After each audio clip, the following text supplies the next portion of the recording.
ಎಲ್ಲರಿಗೂ ನಮಸ್ಕಾರ. ಅತ್ತೆ ಸೊಸೆ ಅಡಿಗೆ ಮನೆಗೆ ಸ್ವಾಗತ.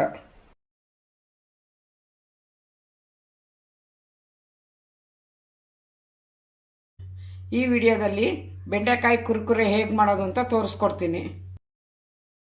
ಅದಕ್ಕೆ ಬೇಕಾಗುವ ಸಾಮಗ್ರಿಗಳು: 1 ಸ್ಪೂನ್ ಗರಂ ಮಸಾಲ, 3 ಸ್ಪೂನ್ ಅಕ್ಕಿ ಹಿಟ್ಟು, 4 ಸ್ಪೂನ್ ಕಡಲೆಬೇಳೆ ಹಿಟ್ಟು, 1 ಸ್ಪೂನ್ ಉಪ್ಪು, ಅರ್ಧ ಸ್ಪೂನ್ ಅರಿಶಿನ ಪುಡಿ, 1 ಸ್ಪೂನ್ ಖಾರ ಪುಡಿ, ಬೆಂಡೆಕಾಯಿ.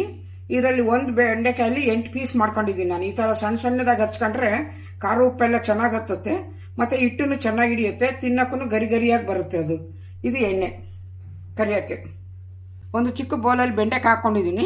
ಫಸ್ಟ್ ಇದಕ್ಕೆ ಉಪ್ಪು ಹಾಕ್ಕೊಂಡು ಚೆನ್ನಾಗಿ ಕಲಿಸ್ಕೊಳ್ಳೋಣ. ಸ್ವಲ್ಪ ನೀರು ಬಿಟ್ಕೊಳುತ್ತೆ. ಆವಾಗ ಬೇರೆ ಖಾರ ಉಪ್ಪು ಅದನ್ನೆಲ್ಲ ಹಾಕಿದರೆ ಚೆನ್ನಾಗಿ ಹತ್ತುತ್ತೆ. ಈ ಥರ ಚೆನ್ನಾಗಿ ಮಿಕ್ಸ್ ಮಾಡ್ಕೊಳ್ರಿ. ಇದನ್ನ ಹಿಂಗೆ ಈ ಥರ ಚೆನ್ನಾಗಿ ಮೇಲೆ ಕೆಳಗೆ ಚೆನ್ನಾಗಿ ಮಿಕ್ಸ್ ಮಾಡ್ಕೋಬೇಕು. ಆವಾಗ ನೀರಿನ ತ್ಯಾವೆ ಸ್ವಲ್ಪ ಬಿಟ್ಕೊಳುತ್ತೆ. ಆ ಟೈಮಲ್ಲಿ ನಾವು ಖಾರ ಪುಡಿ ಅದನ್ನೆಲ್ಲ ಹಾಕೋಣ. ಈ ಥರ ಚೆನ್ನಾಗಿ ಕಲಿಸ್ಕೋಬೇಕು.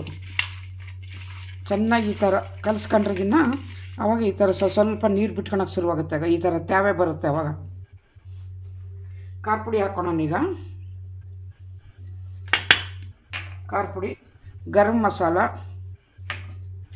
ಅರಿಶಿನ ಪುಡಿ, ಈ ಮೂರನ್ನು ಮತ್ತೊಂದು ಸರಿ ಚೆನ್ನಾಗಿ ಮಿಕ್ಸ್ ಮಾಡ್ಕೊಳ್ಳೋಣ. ಈ ಥರ ಚೆನ್ನಾಗಿ ಹತ್ತೋ ರೀತಿಯಲ್ಲಿ ಎಲ್ಲದಕ್ಕೂ ಕರೆಕ್ಟಾಗಿ ಹತ್ಕೋಬೇಕದು. ಖಾರ ಉಪ್ಪು ಎಲ್ಲ ಮಸಾಲೆ ಎಲ್ಲ ಚೆನ್ನಾಗಿ ಈ ಥರ ಮಿಕ್ಸ್ ಮಾಡಿಬಿಟ್ಟು ಚೆನ್ನಾಗಿ ಕಲಿಸ್ಕೊಳ್ರಿ. ಹಿಂಗೆ ಈ ಥರ ಚೆನ್ನಾಗಿ ಕಲಿಸ್ಕೊಂಬಿಟ್ಟು ಆವಾಗ ಹಿಟ್ಟು ಹಾಕ್ಕೊಳ್ಳೋಣ. ನೀವು ಖಾರ ಜಾಸ್ತಿ ಬೇಕನ್ನೋರು ಖಾರ ಹಾಕ್ಕೋಬೋದು. ಇದು ಒಣ ಖಾರ ಬೇಡ ಅನ್ನೋರು ಹಸಿ ಖಾರನ ಜಜ್ಜಿ ಹಾಕ್ಬೋದು. ಇದರಲ್ಲಿ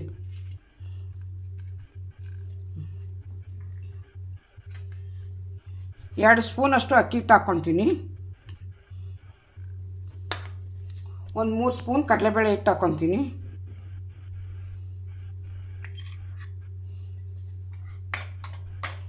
ಇದು ಗರಿ ಗರಿ ಬರಬೇಕು ಅನ್ನೋದಕ್ಕೆ ಅಕ್ಕಿ ಹಿಟ್ಟು ಹಾಕ್ಕೊಂಡಿದ್ದೀನಿ ನಾನು. ಬರೀ ಕಡಲೆಬೇಳೆ ಹಿಟ್ಟಾದರೆ ಮೆತ್ತಗಾಗ್ಬಿಡ್ತವೆ. ಈ ಥರ ಚೆನ್ನಾಗಿ ಕಲಿಸ್ಕೊಳ್ರಿ. ಅದು ಹಿಟ್ಟು ಹೊಂದಿಕೆ ಆಗಿಲ್ಲ ಅಂತಂದರೆ 1-2 ಕಾಳು ನೀರು ಹಾಕ್ಕೊಂಡು ಮಿಕ್ಸ್ ಮಾಡ್ಕೊಳ್ರಿ. ಆವಾಗ ಚೆನ್ನಾಗಿ ಹತ್ತುತ್ತೆ. 1 ಸ್ಪೂನ್ ಎಣ್ಣೆ ಹಾಕ್ಕೊಂಡು ಈ ಥರ ಕಲಿಸ್ಕೊಂಡಿದ್ದೀನಿ. ಚೆನ್ನಾಗಿ ಎಣ್ಣೆ ಇರೋದಕ್ಕೆ ಎಲ್ಲದಕ್ಕೂ ಹತ್ಕೊಳುತ್ತೆ ಅಂತಂದು 1 ಸ್ಪೂನಷ್ಟು ಅಷ್ಟೇ. 1 ಸ್ಪೂನ್ ಎಣ್ಣೆ ಹಾಕ್ಕೊಂಡು ಚೆನ್ನಾಗಾಗ ಈ ಥರ ಚೆನ್ನಾಗಿ ಹತ್ಕೊಳತ್ತೆ ಎಲ್ಲವಕ್ಕೂ ಹಿಟ್ಟು ಚೆನ್ನಾಗಿ. ಈ ಥರ ಬಾಣಲೆಯಲ್ಲಿ ಎಣ್ಣೆ ಕಾಸಕ್ಕಿಟ್ಟಿದೆ. ಎಣ್ಣೆ ಕಾದಿದೆ. ಇದನ್ನು ಹಾಕ್ಕೊತಾ ಇದ್ದೀನಿ. ಈಗ ಹಾಕ್ಕೊತಾ ಇದ್ದೀನಿ. ಈ ಥರ ಸಪ್ರೇಟಾಗಿ ಒಂದೊಂದೇ ಬೀಳೋ ಥರದಲ್ಲಿ ಹಾಕ್ರಿ. ಹಿಂಗೆ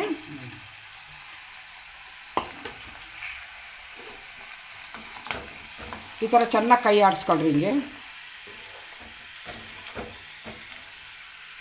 ಸ್ವಲ್ಪ ಬ್ರೌನ್ ಕಲರ್ ಬರೋವರೆಗನ ರೋಸ್ಟ್ ಮಾಡಿರಿ ಚೆನ್ನಾಗಿ. ಇದನ್ನು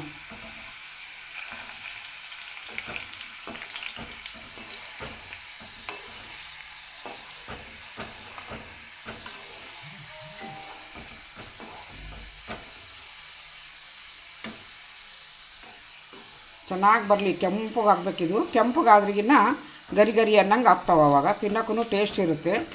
ಈ ಬೆಂಡೆಕಾಯಿ ಎಲ್ಲ ಚೆನ್ನಾಗಿ ಫ್ರೈ ಆಗಬೇಕದು. ಸ್ವಲ್ಪ ಬ್ರೌನ್ ಕಲರ್ ಬರಲಿ. ಇನ್ನೊಂದು ಸ್ವಲ್ಪ ಚೆನ್ನಾಗಿ ಈ ಥರ ಹುರಿರಿ. ಹಿಂಗೆ ಎಣ್ಣೆಲಿ ಎಷ್ಟು ಚೆನ್ನಾಗಿ ನಾವು ಇದು ಮಾಡ್ಕೊತೀವೋ ಅಷ್ಟು ಗರಿ ಗರಿ ಅನ್ನಂಗೆ ಬರ್ತಾವೆ ಅವು. ಇಷ್ಟಾದರೆ ಸಾಕು. ಚೆನ್ನಾಗಿ ಫ್ರೈ ಆಗಿದೆ. ಆವಾಗ ಈ ಥರ ಕೆಂಪಗೆ ಬಂದಿದೆ, ಬ್ರೌನ್ ಕಲರು. ತಗೊಳ್ತಾ ಇದ್ದೀನಿ ನಾನೀಗ.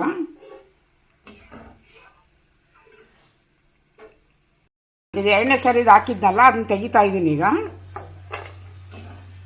ಈ ಥರ ಕೆಂಪಗೆ ಚೆನ್ನಾಗಿ ಬರಬೇಕು. ಗರಿ ಗರಿ ಅನ್ನಂಗೆ ಆಗ್ತವೆ. ತಿನ್ನೋಕ್ಕೂ ಟೇಸ್ಟ್ ಇರ್ತವೆ. ಈ ಥರ